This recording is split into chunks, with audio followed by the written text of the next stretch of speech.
Hey model fans, welcome back to the channel, welcome back to another video, or if you're new here, welcome to the channel, welcome to Ducky's Model Cars. My name is Kenny, and I am back with you guys today with a brand new model review video for a car that is actually brand new to myself. I just picked this model up, I think at the time of filming this, about 2 days ago, or 2-3 days ago. So it is brand new to me. So without any further ado, I know it's been a while since I've put out a video. I'm trying to change that and get some more stuff out for you guys right now. But yeah, let me flip the camera around and we'll get right into the brand new model. All right, everyone, and before we jump into the car that we see here, I just want to apologize if you hear any weird background noise. It might be my furnace kicking on in my house, or maybe my cat who is currently hanging out underneath the table around me playing. But anyways, to jump into the car, we have in front of us here my brand new to me Porsche Carrera 2.7 RS from AUTOart Models.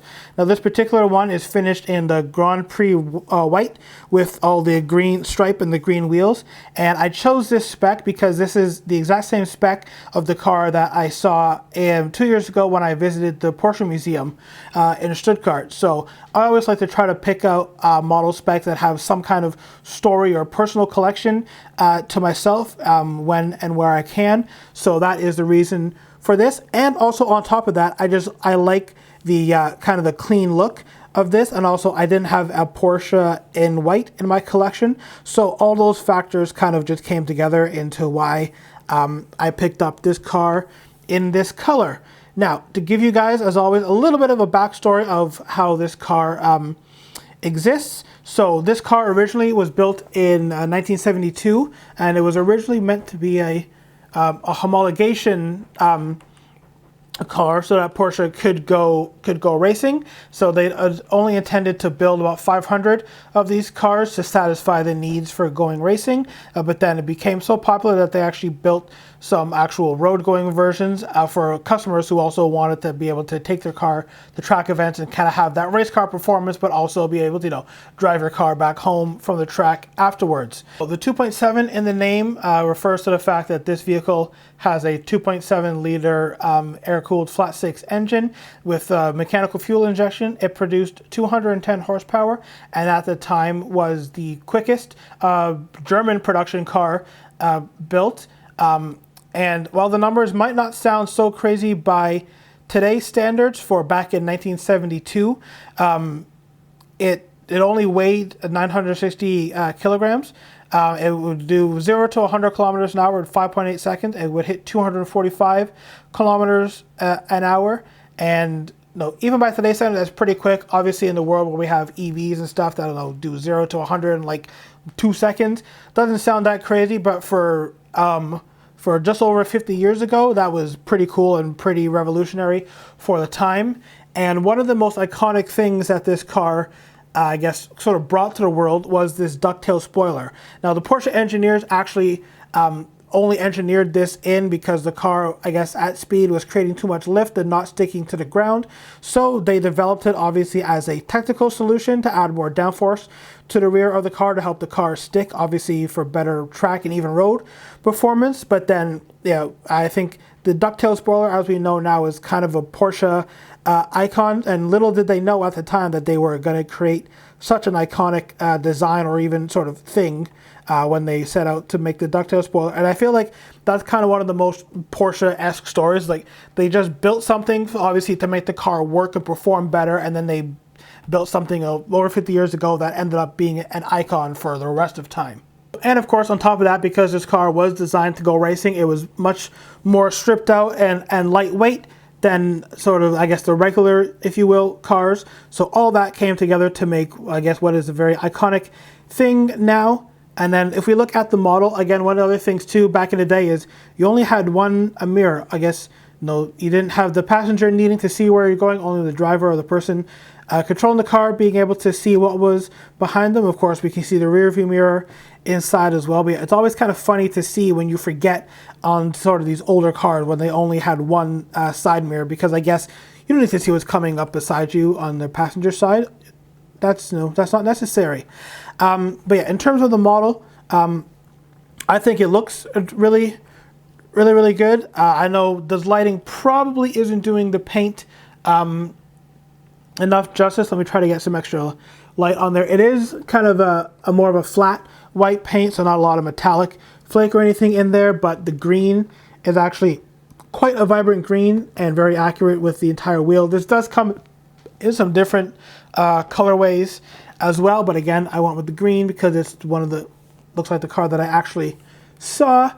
So it's a very tiny model. I should have grabbed, maybe I'll go grab later, I should have grabbed another one of my models just to compare it, because I guess with it being an older car and a car for racing, it is very tiny, and it's actually kind of hilarious. I sat this beside my 992 GT3 RS model, which is the most modern Porsche model that I have and the most similar to this, and it was just night and day in the difference of the size of the vehicles. And then I have it actually sitting on my shelf beside my Lamborghini Urus model, and it just looks like a little dwarf beside the Urus. So it is a very tiny model. It is also very, very light, again in keeping with the theme of the actual car. I think all the shut lines on it are awesome. I mean, of course, with this literally being a brand new to me model, everything, you know, I haven't opened and closed everything, but if we kind of peek into the engine bay here, we can hopefully see there's a couple little latches that latch down as well on the real car. The rear deck is held down by magnets as well on the model. I don't know if you'll be able to hear it when I close it, but you can see there how it kind of sits and cinches right down. Of course, with this there's cars, well, old Porsche, you can actually see the engine, whereas the new cars, you see nothing. So the engine bay is very well executed. Again, that 1970s powered air-cooled flat six, which Porsche, of course, is absolutely famous for. Obviously, hanging out over the rear axle as you do, which is another Porsche iconic thing. But yeah, just very cool to see the design of the engine here. And of course, on the top of the deck lid, you have sort of the louvers in there for helping heat to escape. We have our little 2.7 badge on there, and if we don't get completely washed out, you can see on the bottom of the ducktail spoiler, we have the Carrera RS name, and then of course the Porsche script right around the back, all finished in the green and white. And with all AUTOart models, again, if you're not sure what your model is, go look at the license plate, because it's going to tell you exactly what it is. We have the singular exhaust pipe coming out the back.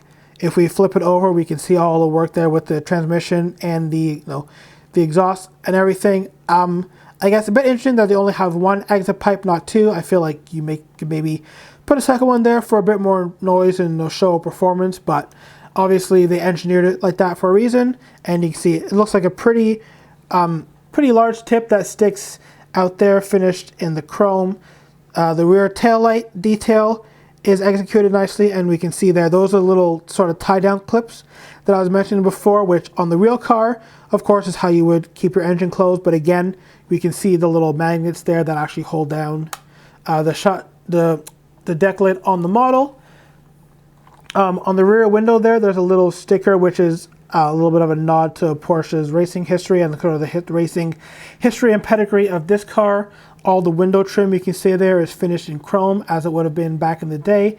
Of course, the door handles are finished in chrome as well, and the chrome details on sort of the barrel of the rim, with obviously the spokes finished in green, and then the Porsche crest right in the middle there, which is executed nicely. If we go ahead here and open up the doors, again, the doors swing out nicely. The hinges are feel nice and tight. Nothing feels loose at all.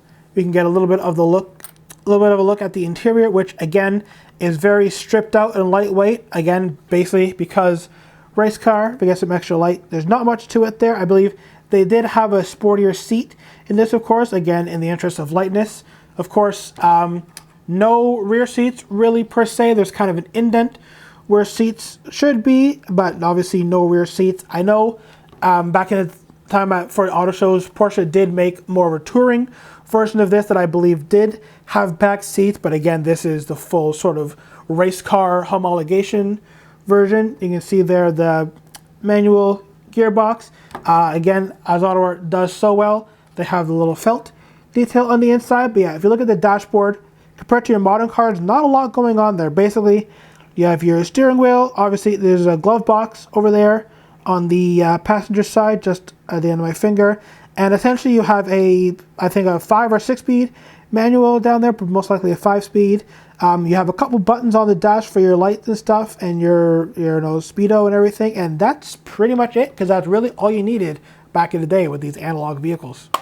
All right, and as with pretty much every AUTOart vehicle, you can open up the front, and we can see there again, very stripped out, very raw, just the chassis. We can see some I guess piping for some cooling and stuff through to the engine, and there's a spare wheel in there.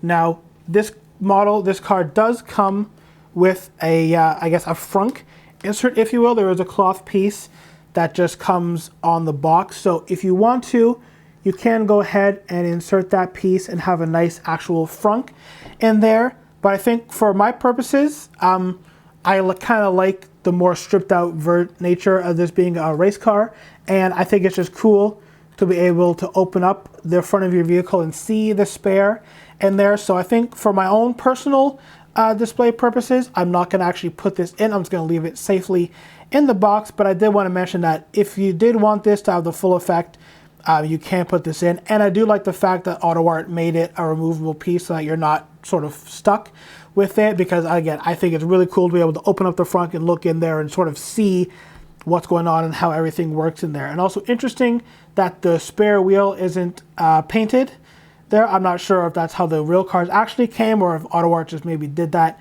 as an aside. But I guess no, when you're just trying to change a wheel quickly, you probably don't really care that your wheels aren't painted the same color when you're just trying to get a wheel back on the car to get going again. And then sticking with the front of the vehicle, again, not a lot going on with these cars back in the day. Of course, you kind of have the famous Porsche sort of like double bubble headlights, if you will, which are, I think, executed very nicely.